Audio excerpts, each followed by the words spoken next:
का हुआ गइलू मजियान जी के टोला आ गइलू तो चल नाच। म्यूजिक डायरेक्टर नीतीश दूध लेटा दूध तोरा लागता मौसमी तनी सादा बाई तो करेलू मम्मी मम्मी ढाकल बा मिजाज जाज हंतवे से छोट जा छतिए पलोट जा धर हई घोट जा माली तो नोकल ह माझी जी के ठोकल ह भीतरे भीतर मुसहर जी के जोतल ह दूध लेटा शुद्ध तोरा लागता मौसमी तनी सादा बाई तो करेलू मम्मी मम्मी ढाकल बा मिजाज जाज हंतवे से छोट जा छतिए पलोट जा धर हई घोट जा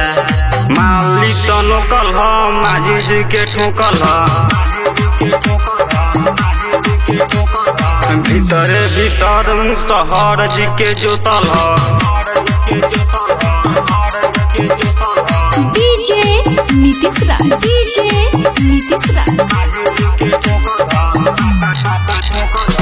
मंगुरा नवादा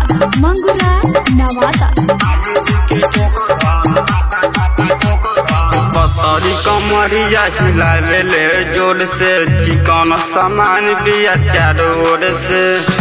मुँह में पन लेत बिया रे माझा मजियान जी के देत बिया रे माली तो नोकल ह माझी जी के ठोकल ह भीतरे भीतर मुसहर जी के जोतल ह दूध लेटा शुद्ध तोरा लागता मौसमी तनी सादा बाई तो करेलू मम्मी मम्मी ढाकल बा मिजाज जाज हंतवे से छोट जा छतिए पलोट जा धर हई घोट जा माली तो नोकल ह माझी जी के ठोकल ह भीतरे भीतर मुसहर जी के जोतल ह डीजे नीतीश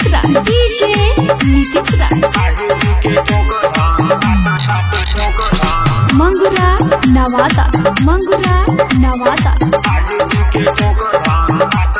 बारा का के साला के बॉडी सटावेले रोहिता बने हलावा के दूरे भगावेले अमिताबा दिला के करतिया तंग अपले सनारी जी के रखले बमन